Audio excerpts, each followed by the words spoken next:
Hello, TCI family. Jonathan's Refuge. I'm coming to you today live from the boat Not So Fast.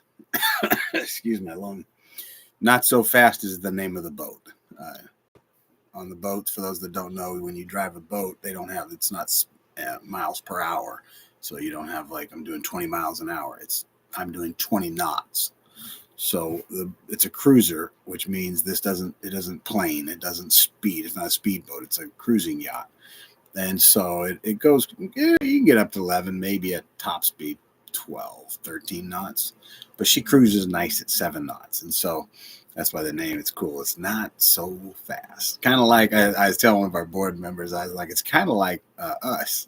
It's old. She's got some dents in her fender. We got some paint scratches. And she doesn't move too quick. But she'll get you from point A to point B with a lot of fun and a lot of love. So let's get into the message. Last week we did not post one because we did a live discussion at the church in Marysville at Jonathan's Refuge. And we talked about how do you overcome big situations. So when you guys need to do something big, like make a change from not drinking alcohol or not swearing or not eating certain foods or going to consistent workouts at a gym or a walk or taking a physical effort to do basketball or an activity, something where to get your heart rate elevated a certain amount of days a week, whatever it is, fiscal, financial responsibility, taking a massive goal like, gosh, I need to start investing. I can't tell you how many people come to me all the time and say, hey, can we talk about how to prepare for the retirement? Okay, where are you at? And then they tell you they got like few bucks left, and you're like, what are you doing? And it doesn't matter what it is. If it's losing weight, if it's financial investing, if it's changing your attitude or your appearance, whatever it is. I'd like to read a nice post out of the Psychology Today. Most of you know I founded in one of the largest private mental health practices in Snohomish County. So got a lot of head shrinks around me. And we work with people. And there's an approach found in cognitive behavioral therapy. And here's what it says. It's reality testing a given situation and breaking it down thoughtfully into achievable goals. It's a simple metaphor taking a large piece of food, plate with steak, a big, huge steak. How do you eat it? You couldn't shove the whole thing in there. But if you slowly and methodically chew and eat in small bites and small pieces, you will accomplish the 72-ounce steak or whatever crazy meal you're trying to accomplish, whatever that big goal is. I look so often, and like right now, our organization, we're going through massive growth. And growth is painful because think of your muscle, right? You go to the gym, and when you stretch your bicep and you got weight in there, and then you pull up with heavy weight, you're going to tear pieces of the muscle. The fiber itself is going to rip, and you're going to feel that. And that's what that pain when you're done, your next day, you're like a little sore. That's because you tore muscle. And then when you tear the muscle, it was a solid, and then you tear it. Now you see there's little holes cracking through in the light. Well, that's now a place. If you feed the right nutrients in your body, new muscle will grow and you will be stronger. And so when you look at, sorry about that, my phone, I didn't turn it off. When you look at how do you become a big bodybuilder, you don't do it over a week. How do you drop? Springtime. Today is the first day of spring. It's raining. I'm on the boat. I was just out walking with one of my board members and walking partners, and we're out getting healthy. And it's raining. And a person was like, when I got back, I was kind of drenched, and I was in the restroom at by the yacht club, and I come out, and one of the guys that I see a lot, he's like, "Oh, look at you! You're soaked, man. You okay?" Like, yeah, just getting my exercise in. He's like, "Why would you do that?" I was like, "Well, I'd like to be in better shape for this summer. Got a lot of things, and I want my summer body." He looks at me, he's like, "Why don't you worry about that in the summertime?" And I was like, "Oh man, you don't know anything about it, because if you want a summer body, you got to work on it in the winter, right? And if you want to have retirement and not be relying on family and friends, you better be investing right now when you're a young man." I teach all my men, you got to put in $100 a month into your annuity. I don't care. We'll get them. We usually get them wrapped into something simple with all the investors we connect them to. Just something simple. Invest $100 a month into the S&P 500 starting at 18. You'll retire with $1 million plus in your account. And there's a whole thing we teach the men and show them how to do this. But it doesn't happen overnight, okay? And then all of a sudden, you just put in $100 this month, $100 next month, $100 next month, $100, and it grows a little. And then there's going to come this point in, over 10 years, all of a sudden you see this little, because the compounding interest that you're making is now growing and it's making, so then you take off and it grows. $10,000 in the S&P 500, if you just put it in the S&P 500 index fund at Charles Schwab, just the last 3 years, that $10,000 is $37,000 today. Just 3 years. That's just 3 years. So we teach them these principles, but we show them it takes a lot of dedication, just $100 a month, $100 a month.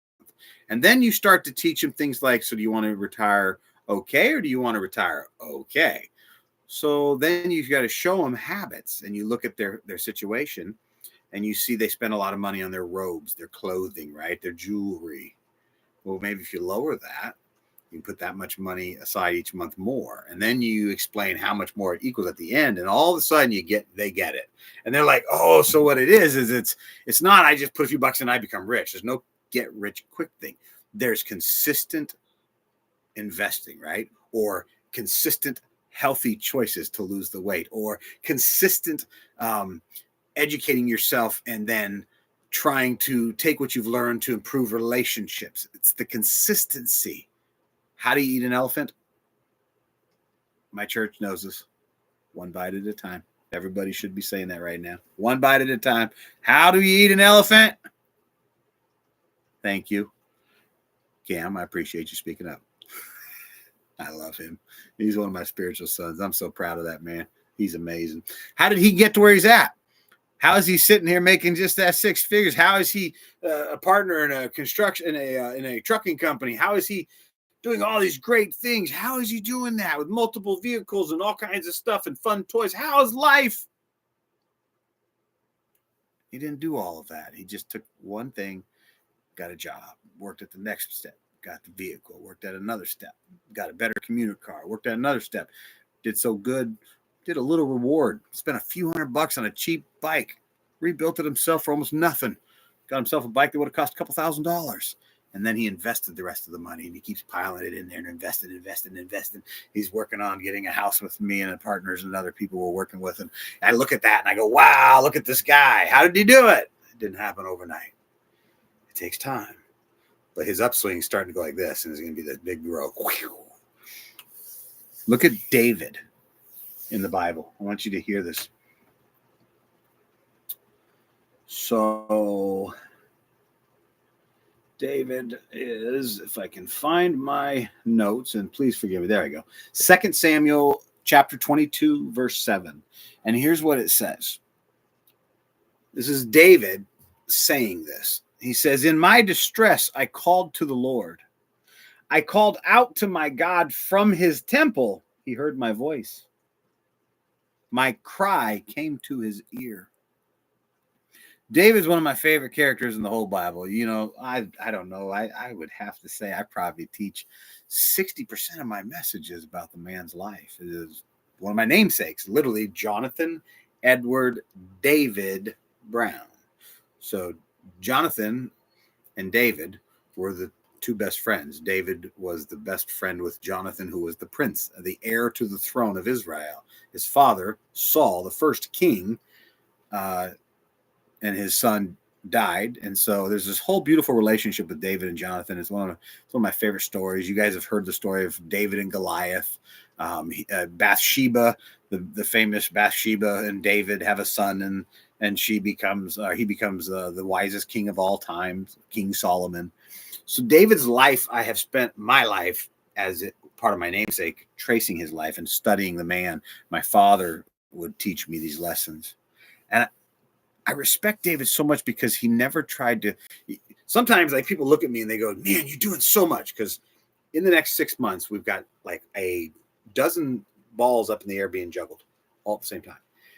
And when one property, if this property closes, then instantly there's a whole new facility opened, of which then another facility instantly then is already earmarked to take off. We just have to wait for the close of one. Then two facilities open simultaneously, with then the expansion of four more facilities, of which at the same there's so many complex little things in this transaction. And I heard someone say, "How did you create all that at one time?" And I said, I did. I just, each project has been worked on diligently by myself and our team. And we have worked hard, and they're just all coming together at the same time. So if you try to do that, if you try to go and put it together, if I was trying to buy and build 3, 4, 5, 6 projects at one time, it doesn't ever easily come together. But when you just organically focus on one project, and then, while you're working on that, all of a sudden an idea comes up over here, and my team knows this about me. Man, we're in one project and I'm already on to the next one, right? We're still building it, and I've got my team in place, and they're doing everything they're supposed to do to build it up and up and up. But I'm down the road over here because I'm already on the next one, and on the next one, and on the next one. And that's what I do as a leader, as the archbishop of our organization. I lead and pioneer a path so that my team can see it and go, hey, now I'm not alone. I'm locked in with people on my side. My wife, the first lady of TCI, she's locked in on my side. She's not in behind me. I don't like when people say your wife's, behind every good man's a good woman, or behind every good woman's a great man, or whatever. I don't believe that. That is an old model for an old time, and it doesn't exist anymore. So what is it? It's a partner, right? That's hard for some of us to get. I struggle with it. I'm a leader. I'm a mover. I'm a shaker. I got to go. I don't need, you're too slow for me. My poor wife is like, you just gave me a task to do something, and you took it and did it. So how do I fix that? One bite at a time. One bite at a time. I didn't marry my wife to have to have a timeline to fix things. If you go to therapy and marriage counseling, if you call any of our bishops who would counsel you, they'll tell you don't put timelines. Okay, when I got married, I put a timeline. I said till death do I part. Okay, so I'm committed to my wife as she's committed to me. But you got to progress. So how do you do it? Again, one bite at a time. Now, David, when we looked at that, he said, in my distress, I cried out to the Lord. God is in us, and we are his temple. And it says, I called out to my God from his temple. He heard me. The answer's within you right now. I'm trying to find solutions in my personal life to make drastic changes right now. And I'm doing this while in the midst of the annual board meeting for just one of our largest companies, and in the midst of a multi-million-dollar building project, in the midst of another project closing in real estate for another Jonathan's Refuge for people with disabilities and issues. And it's just all that I could say. There's all this, that's not stress. I live for this. This is what I live for. But how do you deal with it? Just one bite at a time. But I have to make small changes myself. Y'all know I swear like a sailor. I've never denied it. No one's ever going to stand up in public and hear me say I'm this holy guy. I'm not. Just because I'm an archbishop does not mean I'm some special, hermit who lives in this perfect world and does not. I swear like a sailor. I stub my toe. I get angry. My wife and me fight like any other wife and husband. We've been together, I think, we're going into 5 years. We're getting better at it, right? That's the goal in life. You don't want to stay stagnant and stale. You have to progress and consistently make progress. You're either getting weaker or stronger. The muscle never stays the same. Remember the fiber? Your muscle. You say, no, JB, this muscle's never changed in 10 years on you.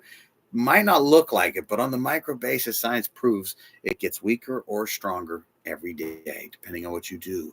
So you have to work at that little change. And so when you're talking earlier, and I was explaining what the psychology behind this therapy that they use called cognitive behavioral therapy, it really just has you, in essence, think of playing a game in your head. Okay, so I'm struggling with losing weight or alcohol or a wife or a husband or a child or my peer at work. I don't know what it is. Plug it into the scenario. And then what you do is play it out. Like, how do I win this person's respect? Or how do I change my habit, or how do I show this person my respect? How do I show them my respect? And all these different things, whatever you got to plug and play this. But when you do, then you build the scenario and then you back it up. And listen, people ask me all the time, could you teach me how you build all this stuff? Because my wife jokes with people. But there's a story one day when I was talking to her on the couch, and I was telling, and I'm sure she'll never say she doesn't like it, but I talk a lot because I dream a lot. I'm a dreamer, folks, and I dream big. I don't dream small. See, right now I'm in the process of building a dream of changing the entire prison system in the United States. I believe I can get rid of half of the U.S.'s prisons, and I believe I can do this in the next 25 years. And I can accomplish this in my lifetime. And I can accomplish not only getting rid of half of the prisons, eliminating half of all the bills that are being spent, but I can use a system that's better in the reentry and showing a higher success for the recidivism. And this is a big dream. It's huge. It's going to take about 2,800, 3,200 counties, somewhere in that neighborhood in the U.S. I'm going to be in all of them. This dream is a massive dream. Now, how do I get there? That's overwhelming. I get there one house, one bedroom, one rental unit at a time, one bite at a time.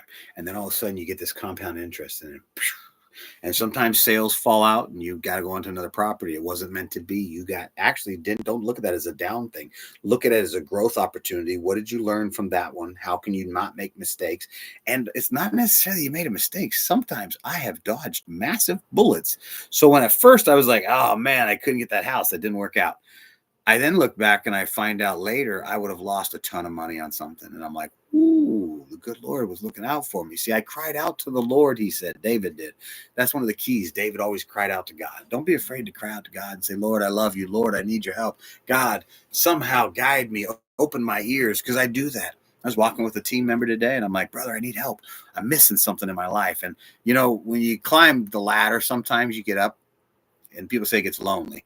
Well, that's because you don't bring people with you. So I take people with me. That's why I'm always going to dinner with someone. I don't want to be alone. I'll be alone for the rest of my, the body that I'm in will be alone for the rest of eternity. Because once I'm dead, I'm gone to the next one. So I want to spend time with everybody and do things. And I sat around in prison long enough. I don't want to sit anymore. I want to go. And y'all know I don't have great health. The doctors say I should not be alive and I shouldn't make this year. But they said that last year. Now I'm living and walking miracle. But I don't want to waste time. I don't want to be only 2 more years. Let's say I live 2 years, right? What if that was it and I die in 2 years? I don't want to be that guy that's like, well, I didn't take my vacations, because I like to take 3 vacations a year. That'd be 6 vacations in the next 2 years. What if I don't take them and I just work through it all? Yeah, we had some great movies we watched at home. What movie? No, I want to be like, oh man, do you remember that cruise we went on with JB?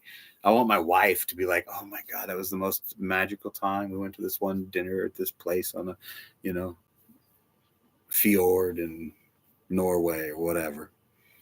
It's about making memories and getting out there. So I'm always moving and shaking. And so I